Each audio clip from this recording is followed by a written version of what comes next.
Hai semuanya, ketemu lagi dengan Ami dalam Ami mengulas buku. Dan episode ini saya akan mengulas buku berjudul John Pakir karya MH Ainun Najib.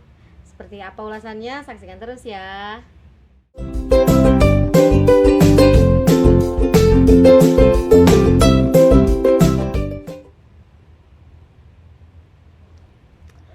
John Pakir ini adalah buku karya MH Ainun Najib yang pertama kali diterbitkan di tahun 1992, dan ini cetakan pertama edisi ketiga, diterbitkan di tahun 2019. Di bagian pembuka kita akan membaca pengantar dari Pak Hernowo yang mengemukakan bahwa ini adalah salah satu bukti kekayaan hasanah karya dari MH Ainun Najib itu sendiri, yang berisi tentang persoalan-persoalan masyarakat yang ditulis dengan bahasa rakyat jelata yang sederhana, namun akan memberikan banyak pelajaran dan itu nyelekit. Dan juga di dalamnya kita akan semakin mengenal sosok seorang MH Ainun Najib yang religius. Nah, di dalam buku ini ada 150-an lebih esai dari seorang sastrawan budayawan yang multi talenta, dengan yang bahasa sederhana yang saya bahasakan tadi, membahas beragam hal, misalnya tentang kondisi pendidikan, lalu kemudian tentang orang-orang miskin yang terkadang harus diam melihat kondisi, tapi pada akhirnya menunjukkan kekecewaan dengan hal-hal yang dipikir kasar bagi sebagian orang. Di satu sisi kita melupakan kejahatan-kejahatan orang-orang yang merasa dirinya pintar, merasa dirinya kaya, tapi melakukan keserakahan yang pongah, yang lebih besar dibanding kejahatan-kejahatan yang dilakukan oleh orang miskin tadi. Nah, ada juga cerita tentang bagaimana seseorang yang merasa tidak tahu apa-apa tapi sebenarnya menjadi guru atau menjadi kiai di daerah tersebut, tempat masyarakat sekitar akhirnya belajar kepada bapak tersebut yang disebut di sini sebagai kiai pesantren. Lalu ada cerita lain tentang seandainya MH Ainun Najib ini bisa kembali menjadi mahasiswa, MH Ainun Najib ingin sekali menulis tentang satu tempat, yaitu terminal, sebagai universitas paling jujur.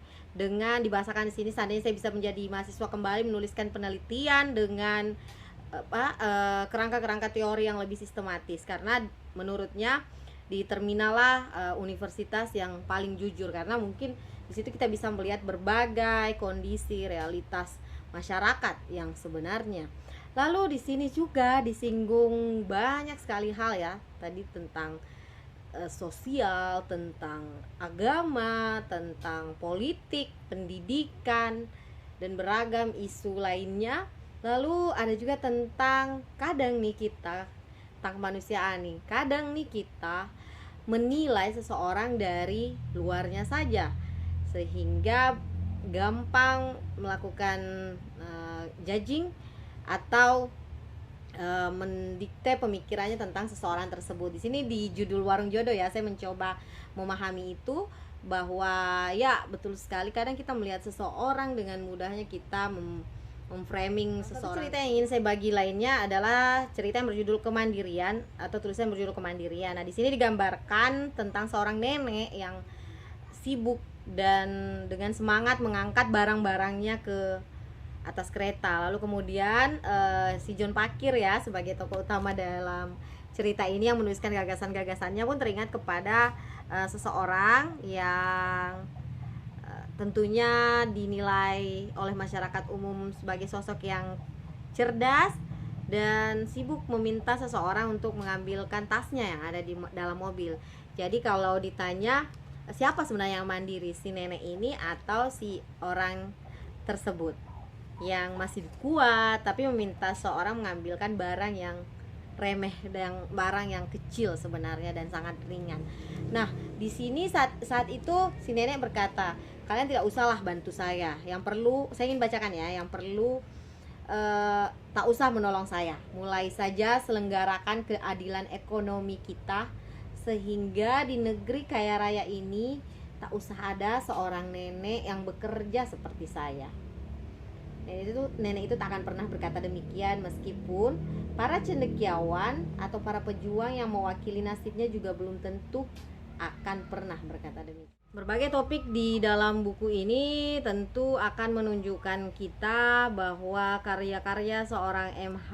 Ainun Nadjib adalah sebenarnya pemikiran atau gagasan orang-orang yang biasa dibahas di warung-warung kecil, di toko-toko kelontong, dan dibahasakan secara sederhana dengan bahasa yang sangat mudah dimengerti. Itu tentu menjadi sebuah kelebihan yang pertama.